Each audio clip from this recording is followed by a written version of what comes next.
الحمد لله نحمده ونستعينه ونستغفره ونعوذ بالله من شرور أنفسنا ومن سيئات أعمالنا من يهده الله فلا مضل له ومن يضلل فلا هادي له وأشهد أن لا إله إلا الله وحده لا شريك له وأشهد أن محمدا عبده ورسوله قال الله تعالى في كتابه الكريم يا أيها الذين آمنوا اتقوا الله حق تقاته ولا تموتن إلا وأنتم مسلمون أما بعد.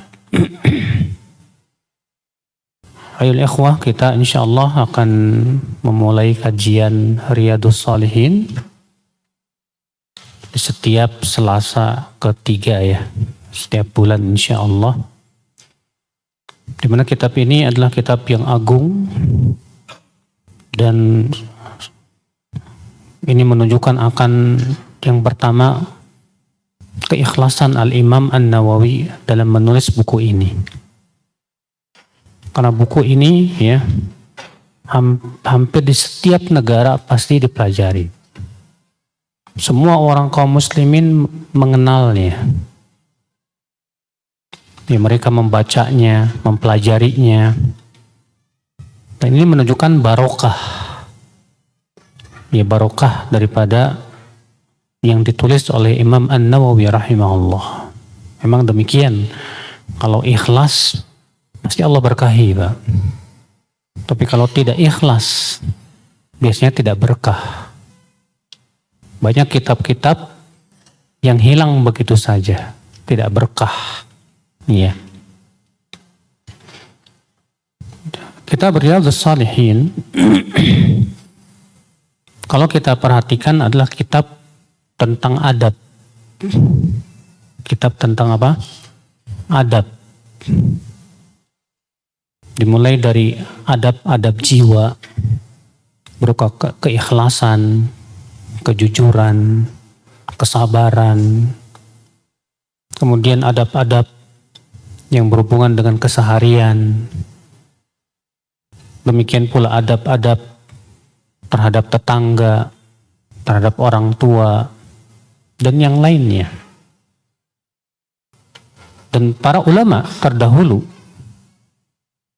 mereka biasanya memulai menuntut ilmu itu dengan mempelajari adab dulu.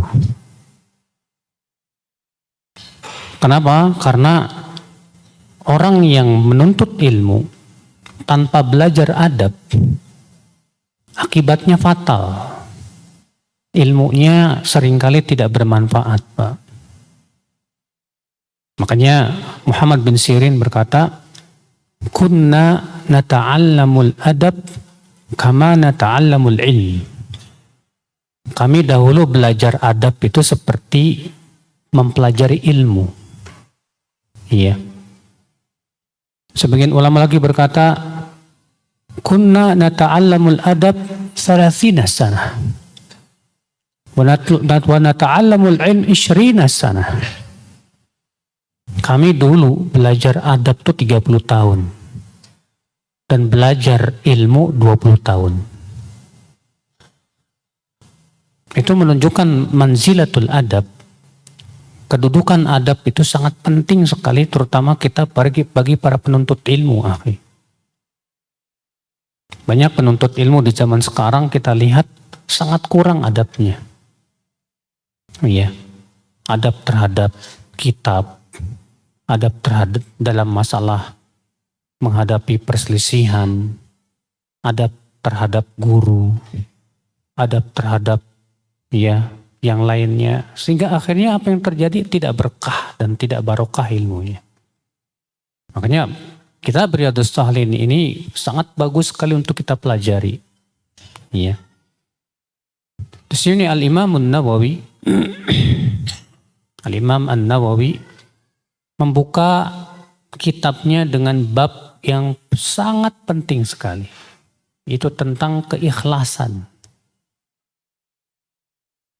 Karena ikhlas, saudaraku seiman, adalah syarat diterimanya amal. Orang yang ibadah walaupun sesuai dengan tuntunan Rasulullah SAW, tapi ternyata tidak ikhlas, tidak akan diterima oleh Allah.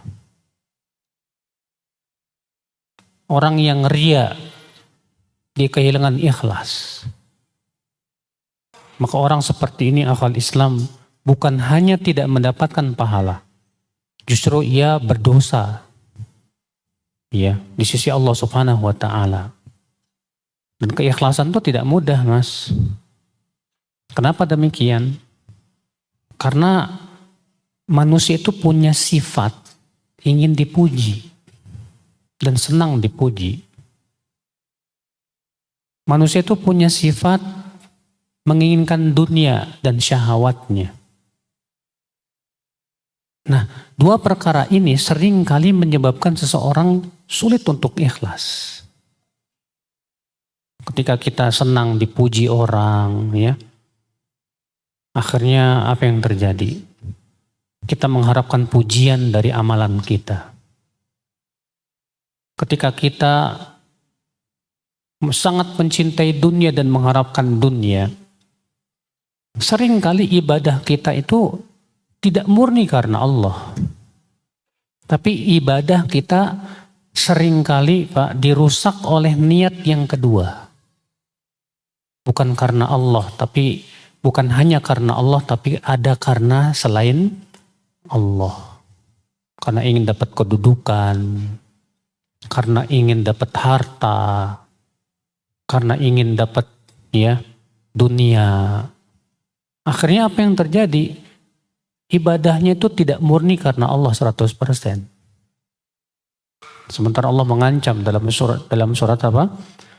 Hud ayat 15-16, "Man kana yuridul hayata dunya wa zinataha nuwaffi ilaihim a'malahum fiha wa hum fiha la yubkhasun.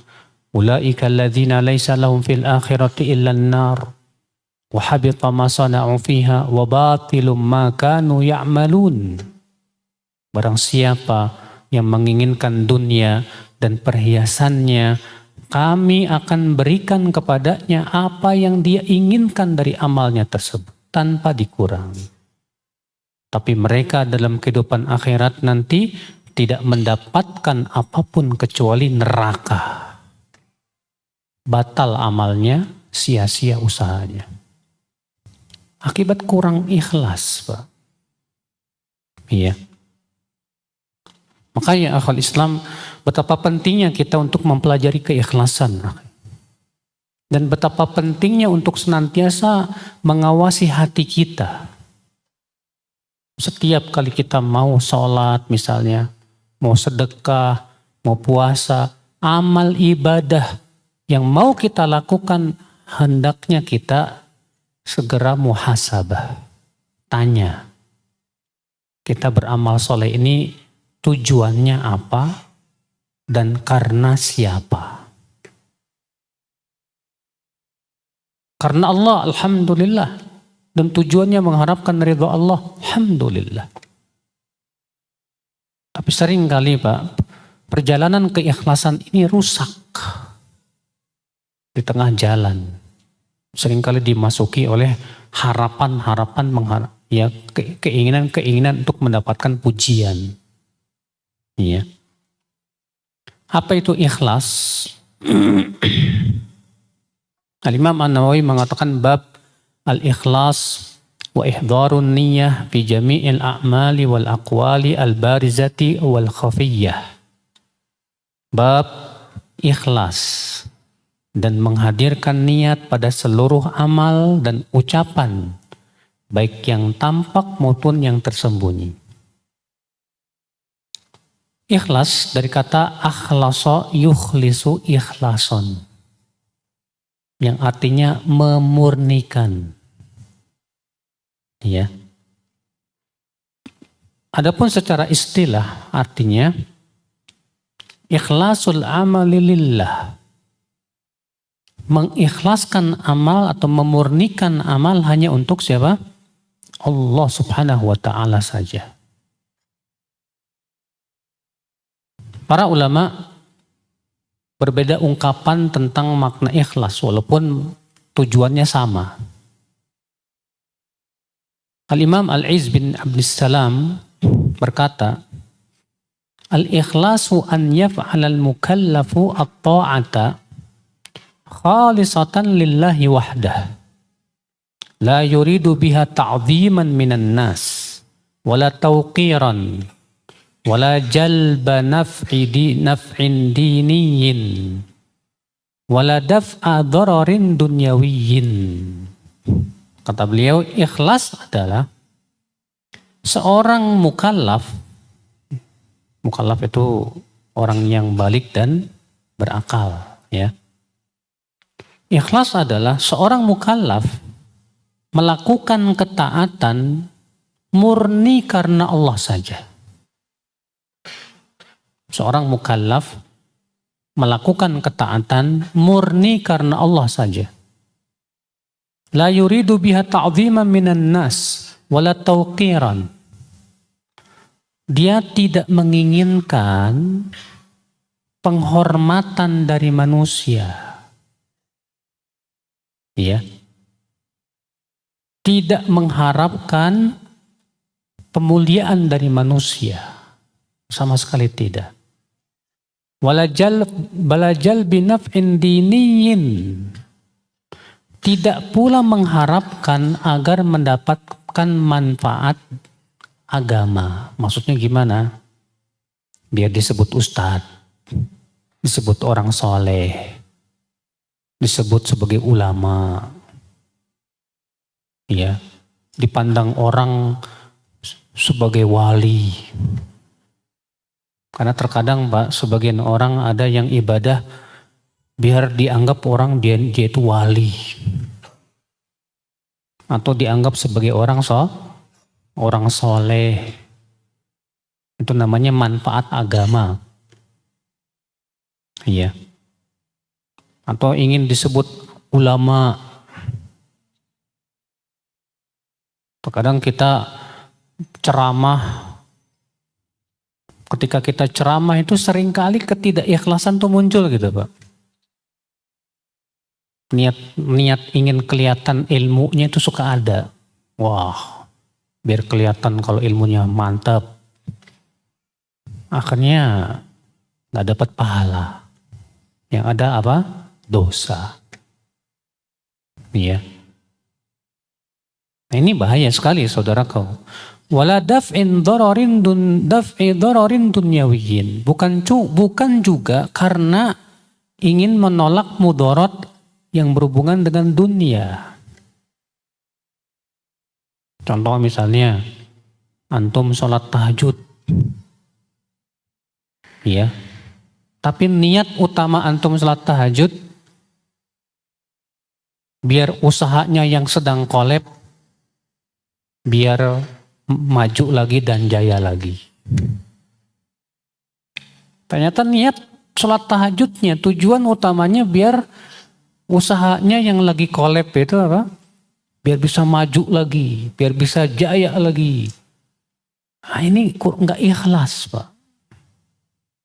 Nanti kita masih mengharapkan selain keridhaan Allah Subhanahu wa Ta'ala. Masya Allah, saudaraku seiman. Makanya buat benar-benar ikhlas susah nggak sih Mas? Susah, nggak mudah Mas. Iya. Bahkan kita terkadang sudah ikhlas, tapi masih mengharapkan pengakuan orang kalau kita ikhlas.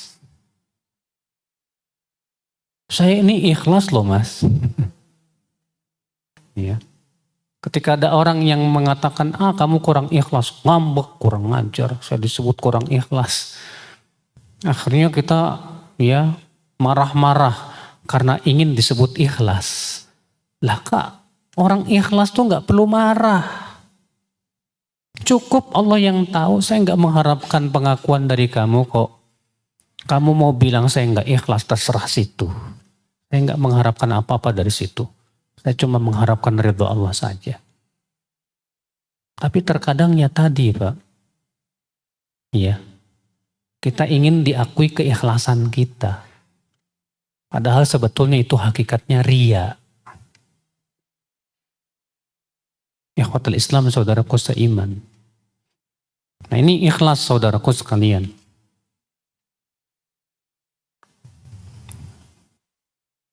Kata beliau wa ihdharin niyah, dan menghadirkan niat pada seluruh amal, ucapan, baik yang tampak maupun yang tersembunyi. Apa itu niat nanti kita akan bahas ketika membahas hadis yang akan dibawakan oleh Imam An-Nawawi. Kemudian Al-Imam An-Nawawi rahimahullah membawakan firman Allah, itu surat Al-Bayyinah ayat 5. Allah Ta'ala berfirman, وَمَا أُمِرُوا إِلَّا لِيَعْبُدُوا اللَّهَ مُخْلِصِينَ لَهُ الدِّينَ حُنَفَاءَ وَيُقِيمُوا الصَّلَاةَ وَيُؤْتُوا الزَّكَاةَ وَذَلِكَ دِينُ الْقَيِّمَةِ.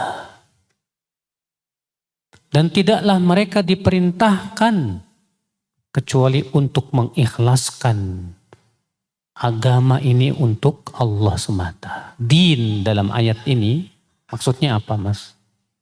Din dalam ayat ini maksudnya kata para ulama amal.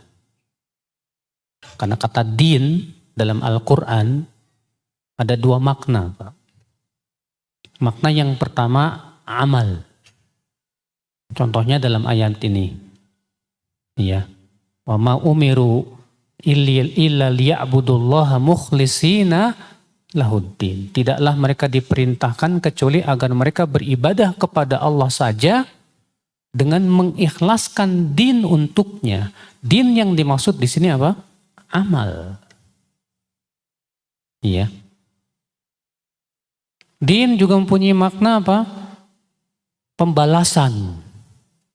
Contoh misalnya Allah berfirman, Maliki yaumiddin, Raja hari pembalasan. Ya. Tapi yang dimaksud di dalam ayat tadi, ikhwatul Islam, adalah maknanya apa?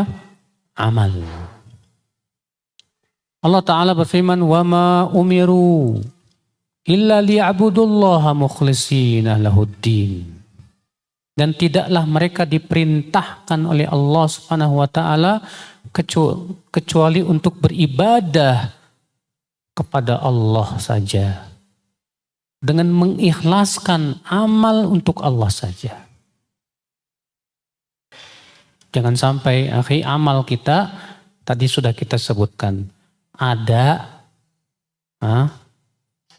udang di balik lempeng, udang di balik batu, apalagi mau pemilu. Seringkali kalau lagi mau pemilu nih Pak, wah, orang yang tadinya nggak pernah ke masjid tiba-tiba datang ke masjid tuh Pak. Rupanya ngapain? Ngarepin suara. Pemilu selesai, udah gak kelihatan lagi tuh. Gak pernah kelihatan lagi di masjid. Apalagi kalau ternyata gak kepilih. Bantuan ke masjidnya dimintain lagi tuh Pak. Mengerikan akal Islam, saudaraku seiman. Nah ini yang bahaya Pak. Makanya orang yang sedang mengharapkan dunia banget, untuk ikhlas tuh susah banget Pak. Karena niatnya dia rusak. Niatnya dia tidak lagi mengharapkan wajah Allah Subhanahu wa Ta'ala, tapi keuntungan dunia. Itu yang terbesar di hatinya. Na'udzubillah. Nas'alullah salamata wal afiyah. Kata beliau, ikhwatul Islam, saudaraku seiman. Kemudian beliau bawakan firman Allah dalam surat Al-Hajj. La yanalallaha luhumuha wala dima'uha walakin yanaluhu taqwa minkum. Tidak akan sampai kepada Allah daging kurban, tidak pula darahnya. Akan tetapi yang sampai kepada Allah adalah ketakwaan di antara kalian. Syekh Salim dalam kitab Bahjatun Nadhirin berkata, yukhbirullahu annahu syara'a lakum nahru hadhil hadaya ya wadduhaya litadhkuruhu inda dhabhiha fa innahu ar-raziqu dzul quwwatil matin la yanaluhu syai'un min luhumiha wala dima'uha Fa innahu ta'ala yut'im wa la yut'am wa huwal ghaniyyu 'amma siwah. Allah mengabarkan bahwa Allah mensyariatkan menyembelih hewan kurban. Tiada lain agar kamu mengingat Allah saat menyembelihnya. Ya. Karena Allah yang memberikan kamu rezeki itu binatang-binatang itu. Ya. Kambing siapa yang menciptakan? Allah. Sapi yang menciptakan siapa? Maka karena itu ciptaan-ciptaan Allah, kewajiban kamu menyembelihnya hanya untuk Allah. Itulah ikhlas. Adapun kamu sembelih itu binatang-binatang untuk sesajen, itu namanya Pak, menyembelih untuk selain, dan ini syirik. Allah yang menciptakan kambing kok dipersembahkannya untuk setan, gimana? Gimana Allah nggak marah? Ya. Memangnya mereka kira orang-orang yang bikin sesajen itu mengira bahwa dengan sesajen itu tidak akan terkena adab Allah kali, Mas? Ya, di laut-laut, di pantai-pantai dibikin sesajen, katanya apa? Biar nggak tsunami. Tahu-tahu tsunami datang. Sesajen nggak ada manfaatnya, Pak. Tapi setannya pinter, Pak. Apa kata setannya? Kurang sesajennya. Tambah susah. Bukannya sadar, bukannya mereka segera mengikhlaskan sembelihan untuk Allah saja, ini kok semakin tidak sadar berbuat syirik. Masya Allah. Udah masuk isya ya Pak ya? Iya. Udah adzan? Udah? Hah? 2 menit lagi. Baik. Kita lanjutkan ayyuhal ikhwah, saudaraku seiman.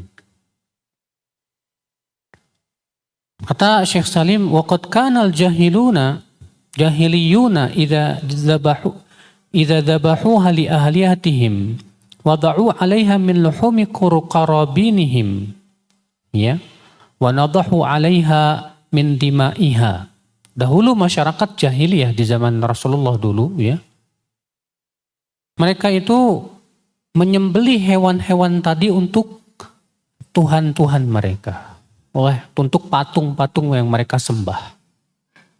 Lalu mereka setelah disembelih, diletakkanlah daging-daging itu di patung-patung itu sebagai sesajen.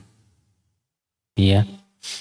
Dan mereka pun kemudian darahnya itu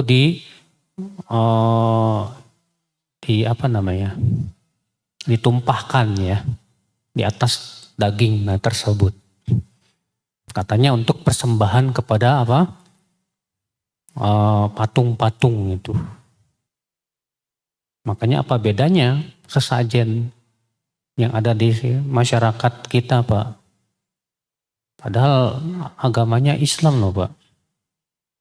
Tapi kok bikin sesajen di pohon-pohon? Antum sering lihat gak Pak? Suka di pohon tuh ada kain putih gitu ya. Iya. Masya Allah, mengerikan akal Islam. Baik. Kita lanjutkan setelah Isya atau gimana? Tekan tenor, naik namanya. Lama-lama apa? Hilang. Nggak dikenal orang. Tapi da'i yang ikhlas, Allah tahu akan Al-Uzza bin Riyah bin Abdullah bin Qurb bin Razah bin Adi bin Ka'ab bin Lu'ay bin Ghalib Al-Qurashi Al-Adawi radhiyallahu anhu qal Sami'tu Rasulullah sallallahu alaihi wasallam yaqul innamal a'malu binniyat wa innama likulli imri'in ma nawa.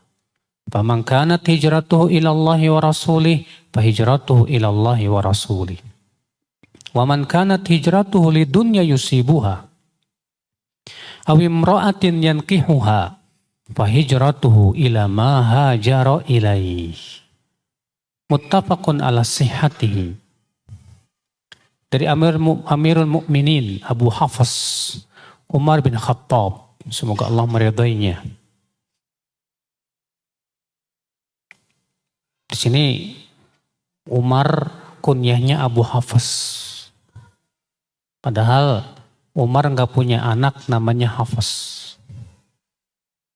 Umar tidak punya anak namanya apa? Hafs. Ya.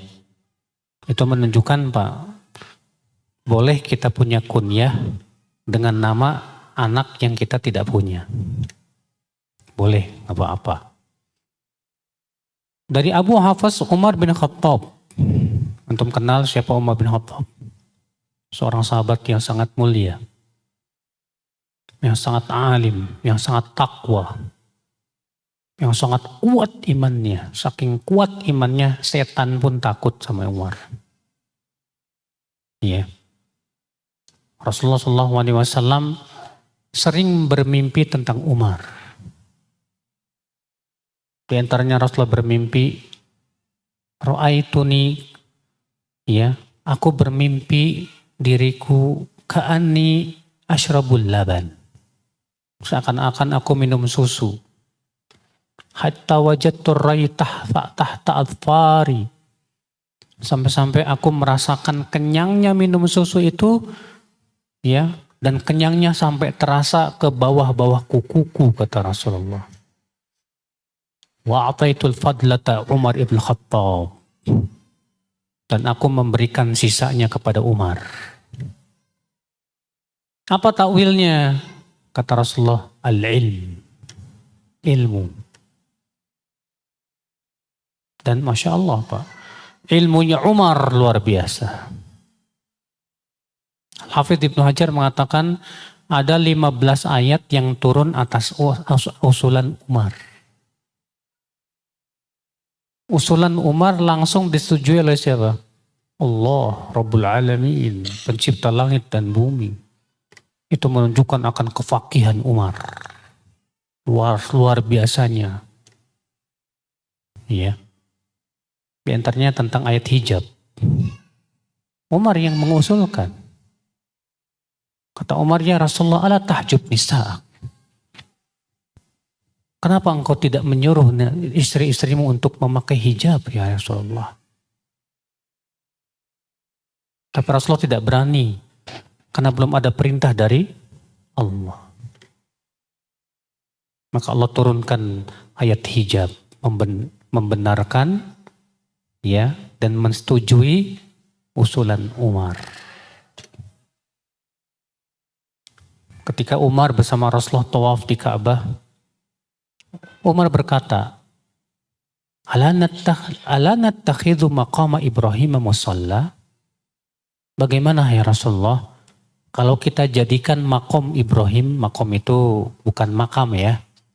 Makom itu tempat berpijaknya Nabi Ibrahim saat membangun Ka'bah. Bagaimana kalau kita jadikan makom Ibrahim ini sebagai tempat sholat ya Rasulullah di belakangnya? Langsung Allah turunkan firman-Nya. Wattakhidhu min maqami Ibrahim musalla. Dan jadikanlah dari makom Ibrahim itu sebagai tempat sholat. Langsung disetujui sama Allah. Ajib ya. Dan banyak lagi ayat-ayat yang lain. Itu menunjukkan Umar ini luar biasa sekali ilmunya. Makanya tidak aneh.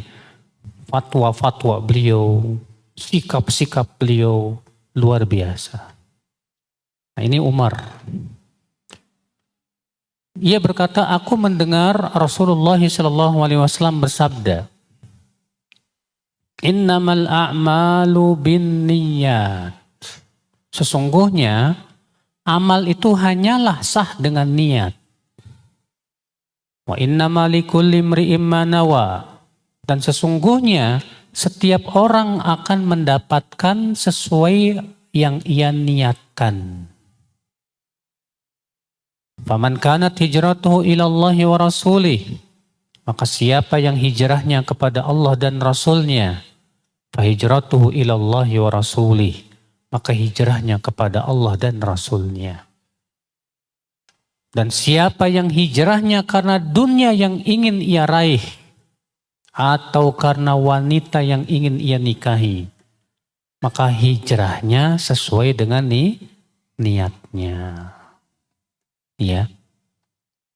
Ini hadis akhi agung luar biasa. Sampai-sampai kata Imam Asy-Syafi'i, hadis ini masuk dalam 70 bab fikih. Saking agungnya ini hadis. Karena hadis ini berbicara tentang apa? Tentang niat. Sementara perbuatan manusia tidak lepas dari apa? Niat. Maka di sini sallallahu alaihi wasallam ya mengajarkan kepada kita tentang niat.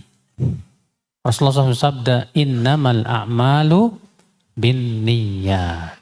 Sesungguhnya amal hanyalah sah dengan apa? Dengan niat. Berarti amal tanpa niat sah tidak Pak? Tidak sah. Kecuali kata para ulama yang disebut dengan af'alut turuk. Af'alut turuk tidak butuh niat. Contohnya apa? Contohnya bayar hutang. Kalau antum ngutang sama si A 1 juta. Tahu-tahu teman antum tanpa sepengetahuan antum ngebayarin. Si Anu ngutang sama antum 1 juta. Iya, biar saya yang bayarin aja. Nih. Pas antum datang ke dia mau bayar utang, sudah dibayarin sama si Anu. Oh, Anda nggak niat. Tapi Anda kan belum niat, nggak pengaruh. Karena hutang Anda sudah dibayarin. Contoh lagi apa? Bersuci dari najis. Bersuci dari najis pun tidak butuh niat. Kalau antum misalnya kepalanya kena air kencing, bau hangsur. Kok bau hangsur gitu kan. Pas lagi jalan tahu-tahu ada orang yang kena air hujan. Bersih dengan sendirinya. Gak niat. Maka yang seperti ini Pak, kata para ulama, perbuatan-perbuatan yang tidak membutuhkan kepada apa? Niat. Selain itu, mengharuskan atau membutuhkan apa? Niat. Ya. Apa itu niat, Pak? Niat secara bahasa artinya al-qasdu wal azmu. Niat secara bahasa artinya bermaksud dan berazam. Niat secara bahasa artinya apa? Bermaksud dan bertekad. Itu niat. Sedangkan dalam istilah qasdut taqarrub ilallah ta'ala, yaitu bermaksud untuk mendekatkan diri kita kepada Allah subhanahu wa ta'ala. Al-Imam Al-Baydawi mendefinisikan niat imbi'atul qalbi nahwa ma yarahu muwafiqan li gharab min jalbi manfaatin aw daf'i madarratin. Keinginan yang muncul dari hati kepada yang ia lihat sesuai dengan tujuan. Berupa apa? Berupa mendatangkan manfaat atau menolak apa? Mudarat. Itu niat. Sebatas keinginan dari hati, ya, itu disebut apa? Niat. Dan perbuatan kita tidak mungkin lepas dari niat. Antum makan, pasti sebelumnya ada niat gak? Antum minum, sebelumnya ada niat gak? Antum mandi, sebelumnya ada niat gak? Mungkin gak seseorang melakukan perbuatan tanpa niat? Contoh, saya nyuruh antum, coba makan tanpa niat, Mas. Bisa? Siapa yang mampu? Kalau ada orang menyuruh antum, coba kamu minum tanpa niat. Gimana? Susah. Makanya kata Ibnu Qayyim, kalaulah kita diberikan beban untuk melakukan suatu perbuatan tanpa niat, pasti itu beban yang sangat berat, bahkan mustahil. Karena apa? Karena perbuatan kita pasti tidak lepas dari apa? Niat. Sebelumnya pasti ada niat. Kecuali kalau antum ngelindur. Orang ngelindur ya nggak niat, Mas. Antum lagi tidur, tahu-tahu sholat, tahu-tahu tidur lagi. Ditegur sama teman antum, kamu tadi sholat apa? Enggak, saya enggak sholat. Sholat saya lihat, enggak. Ngelindur ternyata. Sholatnya sah enggak, Pak? Enggak sah. Kenapa tidak sah? Karena enggak ada niat. Ya. Maka dari itulah Pak, niat itu sebetulnya otomatis ada. Niat itu sudah otomatis pasti akan ada. Bahkan teman antum aja bisa nebak kok niat antum. Antum bawa gayung, bawa sabun, bawa anduk. Kata teman antum apa? Mau mandi ya? Tahu aja niat saya. Iyalah. Antum mau pergi ke masjid pakai peci, pakai koko, pakai sarung, udah pergi. Mau sholat zuhur ya Mas? Iya. Jadi sebetulnya akhi, niat itu cukup di hati. Maka seluruh ulama sepakat bahwa niat itu tempatnya di mana? Di hati. Tidak butuh dilafadzkan, tidak. Ya.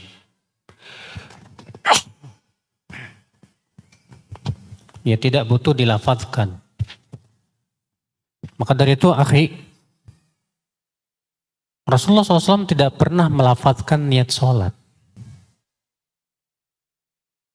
Tidak pula para sahabat melafadzkan niat sholat. Tidak pula para tabi'in. Tidak pula imam yang 4. Ya, memang khilaf para ulama tentang hukum melafadzkan niat sholat. Boleh atau tidak. Tapi kalau kita melihat kepada perbuatan Nabi, para sahabat, para tabi'in, gak ada yang melakukannya Pak.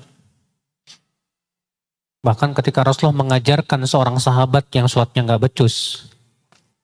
Apa kata Rasulullah? Idza qumta ila shalah fatawadda tsumma istaqbilil qiblah fakabbir. Kalau kamu mau sholat, berwudulah. Kemudian menghadap kiblat. Lalu takbirlah. Rasulullah tidak mengatakan lalu ucapkan niatmu.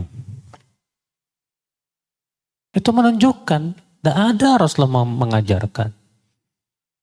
Sehingga kita nggak perlu capek-capek Pak mau sholat usolli fardhu zuhri arba'a raka'atin adaan mustaqbilal qiblah ya lillahi ta'ala. Udah gitu pas takbir disuruh niat lagi di hati. Sehingga ada orang Pak susah banget. Allah gak jadi lagi. Allah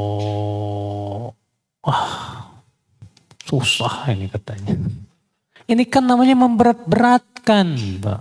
Inna dina yusrun, agama kita mudah. Niat cukup di hati, kita berniat mau sholat zuhur selesai. Tidak perlu kita sebutkan berapa rakaatnya. Iya. Sekalian aja jamnya, harinya, tahunnya, abadnya. La haula wala quwata illa billah. Ikhwatul Islam, saudaraku seiman, rahimani wa rahimakumullah jami'an. Iya. Jadi ini tempat niat di mana Pak? Di hati. Dan ini dengan ijma seluruh ulama. Iya. Kemudian fungsi niat itu ada 2. Fungsi niat ada 2. Yang pertama, membedakan ibadah satu sama lainnya. Untuk membedakan ibadah yang wajib dengan yang sunnah dengan niat. Membedakan ibadah sunnah satu sama lainnya dengan niat. Fungsi yang kedua, membedakan antara ibadah dengan kebiasaan. Membedakan ibadah dengan apa? Kebiasaan. Untuk membedakan antara mandi junub dengan mandi biasa dengan niat. Ya. Nah, ini fungsi niat, saudaraku sekalian. Kemudian syarat sah niat.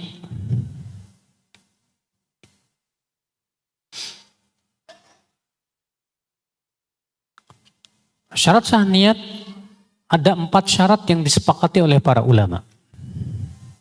Ada 4 syarat yang disepakati oleh para ulama. Yang pertama, Islam. Karena niatnya orang kafir untuk ibadah tidak sah. Syarat yang kedua, tamyiz, mumayyiz. Yaitu usia anak telah membedakan. Yaitu umur 7 tahun. Umur apa? 7 tahun. Iya. Dasarnya apa? Dalilnya hadis rufi'al qalamu an thalath. Diangkat pena dari 3 orang. Di antaranya apa? Bukan. Berdasarkan hadis Nabi SAW, muru auladakum bis sholati wa hum abna'u sab'i sinin. Perintahkan anak-anak kalian untuk sholat umurnya berapa? 7 tahun. Berarti umur 7 tahun anak sudah diperintahkan sholat. Ini menunjukkan berarti niatnya sudah sah. Ya. Berarti kalau kurang dari 7 tahun gimana? Belum mumayyiz. Berarti belum mumayyiz, niatnya belum sah. Otomatis ibadahnya pun belum sah. Ya. Ini syarat yang kedua nih. Syarat yang ketiga, al-ilmu bil manwi, berilmu tentang ibadah yang diniatkan. Hukumnya apa? Berilmu tentang apa? Ibadah yang diniatkan. Hukumnya wajib atau sunnah. Jangan sampai ibadah yang sunnah niatnya wajib. Atau kebalikan, ibadah yang wajib niatnya apa? Sunnah. Ya, itu tidak sah. Syarat yang keempat, adamul munafah bainan niyah wal manwi. Antara niat dan yang diniatkan tidak ada sesuatu yang meniadakannya. Apa itu? Murtad dari agama Islam. Ya. Nah, ini 4 syarat yang disepakati oleh para ulama, Pak. Sebagian ulama menambah syarat yang kelima. Apa itu? Antakunan niyah fi bidayatil amal. Niat itu harus ada di permulaan amal. Nggak boleh di tengah, apalagi di akhir.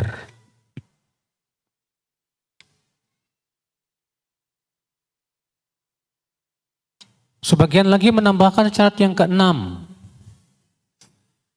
Yaitu alla tuqta'an niyah. Niatnya tidak boleh diputus. Dari awal ibadah sampai akhir ibadah, niatnya tidak putus. Ya. Maka kalau niatnya putus, menurut mereka tidak sah. Contoh misalnya kalau antum sholat asar. Di tengah sholat antum ingat belum sholat zuhur. Paham tidak? Antum lagi sholat asar, pas di tengah sholat antum ingat belum sholat apa? Zuhur. Akhirnya niat antum langsung pindah ke sholat zuhur. Di tengah sholat. Berarti sholat yang tidak sah yang mana? Dua-duanya. Kenapa tidak sah dua-duanya? Sholat asarnya tidak sah karena niatnya terputus. Sholat zuhurnya tidak sah karena tidak dari awal. maka tidak sah dua-duanya. Iya. Baik, saya kira cukup dulu sampai di sini Bapak dan Ibu. Kita buka tanya jawab 6. Barangkali ada yang mau bertanya.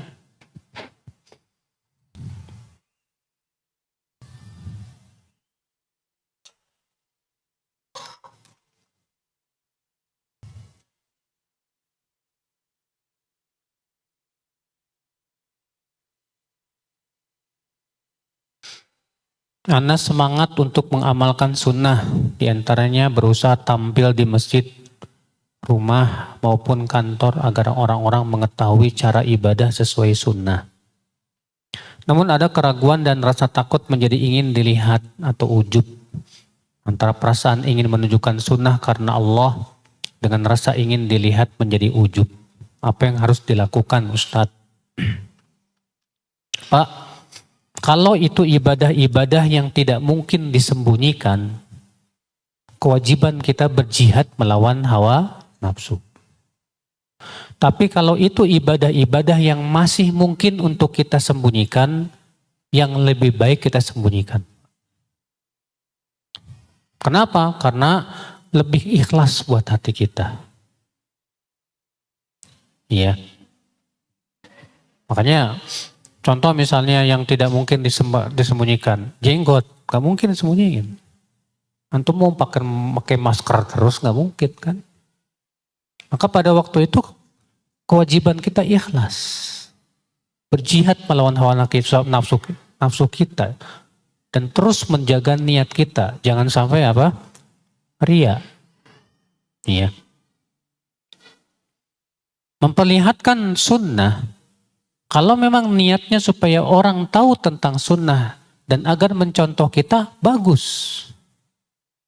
Tapi syaratnya tadi, kita betul-betul ikhlas. Ya.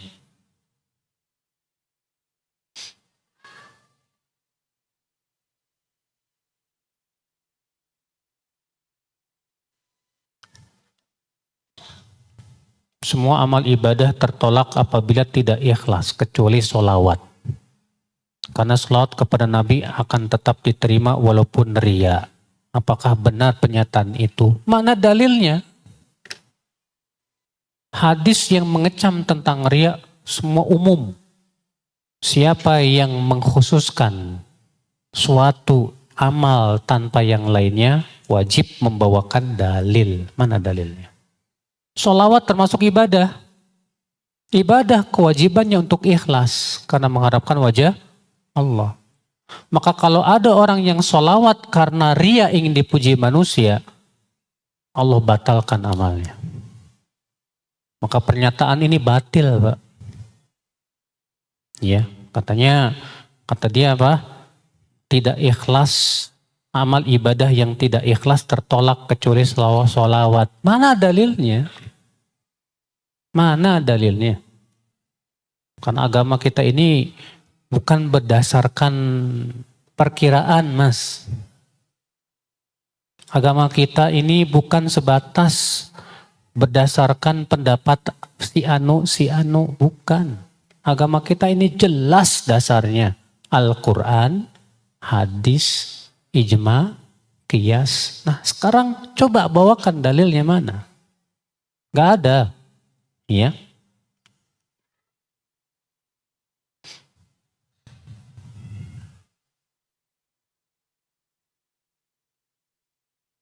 Ana bekerja di salah satu perusahaan migas. Kalau bekerja, Ana harus naik kapal laut untuk bisa ke perusahaan tersebut. Di kapal tersebut disediakan musola. Akan tetapi Ana tidak tahu arah kiblat, membuat Ana bingung. Pertanyaan saya, di kapal itu ada kapten enggak? Enggak mungkin yang namanya kapal tidak punya kompas.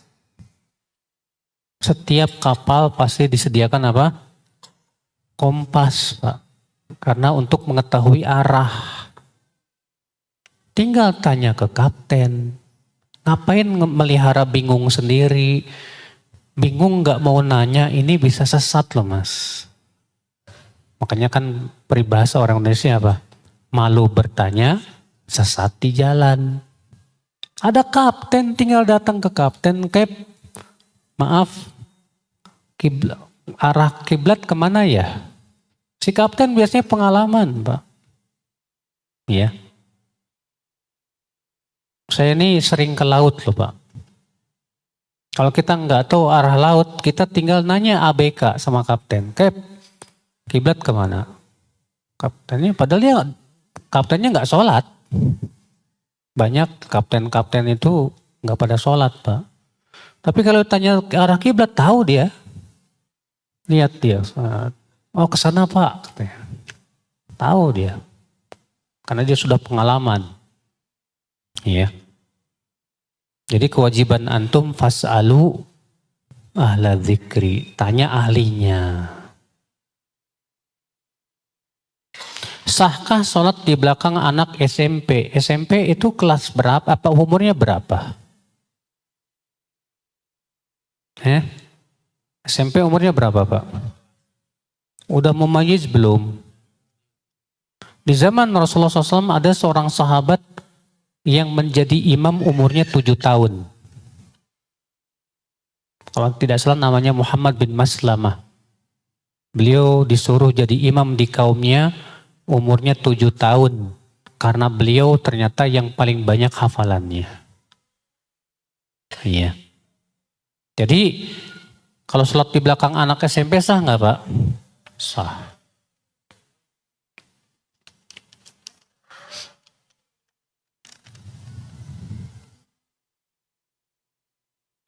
Bolehkah berbohong untuk menutupi amalan kita? Apa nggak ada cara lain selain berbohong?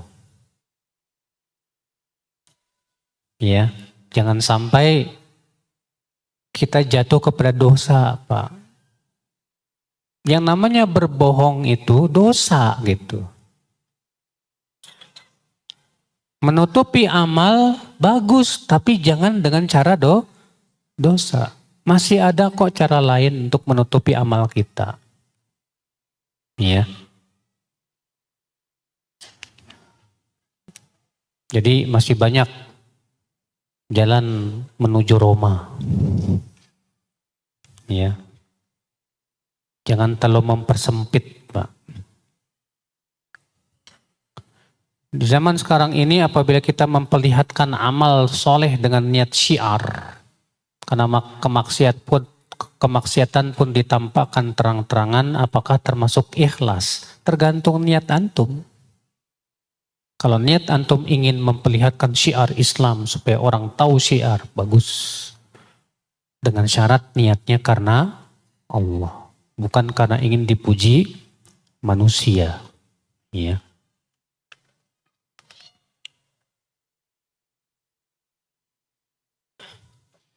Saya pernah mendengar jika kita beribadah mengharapkan surga, maka kita belum ikhlas dalam ibadah. Ini perkataan siapa, Mas? Orang sufi. Mengharapkan surga itu termasuk ikhlas. Dalilnya mana? Dalilnya hadis. Rasulullah SAW sabda, Man shoma ramadhana imanan wahtisaban ghufira lahu ma taqaddama min dzambi. Siapa yang puasa Ramadan karena iman dan ihtisab. Apa itu ihtisab? Thalabul ajr, mengharapkan pahala. Maka akan diampuni dosa-dosanya yang telah lalu. Lihat, siapa yang berpuasa Ramadan karena iman dan berharap pahala. Sedangkan surga itu pahala. Ya. Berarti termasuk ikhlas tidak, Pak? Maka pendapat yang mengatakan kalau kita ibadah mengharapkan surga belum ikhlas, ini pendapat batil yang bertabrakan dengan dalil. Ya. Saya pernah membaca tulisan, jika kita beribadah hanya takut neraka, maka bakarlah aku di dalamnya. Ini orang sombong, Mbak. Masa dia menantang? Akhi, takut neraka itu baik dan bagus. Dan ketika kita beribadah karena takut dari api neraka, itu termasuk ikhlas, Pak. Itu termasuk apa? Ikhlas. Masa dia minta, ya Allah, kalau aku beribadah hanya karena takut neraka, bakar aja aku di neraka. Emang enak neraka? Panas ya akhir neraka itu. Iya. Ini semua ucapan-ucapan yang tidak benar. Yang tidak pernah diucapkan Rasulullah dan para sahabatnya ya akhir. Bolehkah satu sholat dengan dua niat? Contohnya pertama, ana makmum, masbuk. Imam selesai, ana bangkit meneruskan sholat. Lalu ada orang yang datang jadi makmum. Akhirnya saya berubah niat jadi imam. Pertama Pak, orang masbuk tidak perlu berjamaah lagi. Kalau ada orang yang nepak, antum tetap niatnya sendiri. Karena orang masbuk, ya, tidak ada dalilnya dari Rasulullah SAW dan para sahabatnya kalau mereka masbuk kemudian berubah niat jadi imam ketika ada yang tidak ada. Masing-masing sholat. Ya, itu yang difatwakan oleh Syekh Saleh Fauzan. Yang kedua, ini namanya bukan dua niat dalam satu sholat. Tapi ini namanya perubahan niat. Bolehkah merubah niat kita? Nah ini pembahasannya nanti di pertemuan yang akan datang. Tentang hukum perubahan niat. Insya Allah.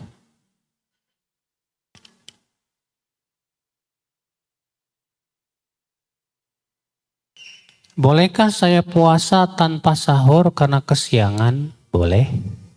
Karena sahur itu hukumnya sunnah. Maka kalau antum puasa tanpa sahur pun sah. Karena sahur bukan syarat sah puasa, Pak.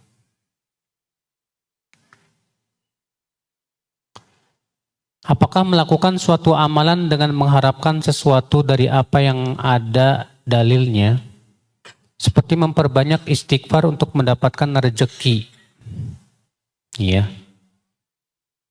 Apakah ini termasuk ikhlas? Memang betul istighfar itu membuka pintu rezeki, Pak. Tapi kalau kita istighfar niat satu-satunya supaya dapat rezeki, ini bermasalah. Saya mau tanya, kalau antum istighfar hanya karena Allah, kira-kira janji Allah untuk membuka pintu rezeki diberikan nggak? Diberikan nggak? Berarti tanpa diniatkan juga udah pasti dikasih kan? Nah, sekarang pertanyaannya, kenapa antum yakin kalaupun saya tidak niatkan dikasih, kenapa harus diniatkan lagi? Takut Allah tidak menepati janji, Ustadz. Bahaya antum.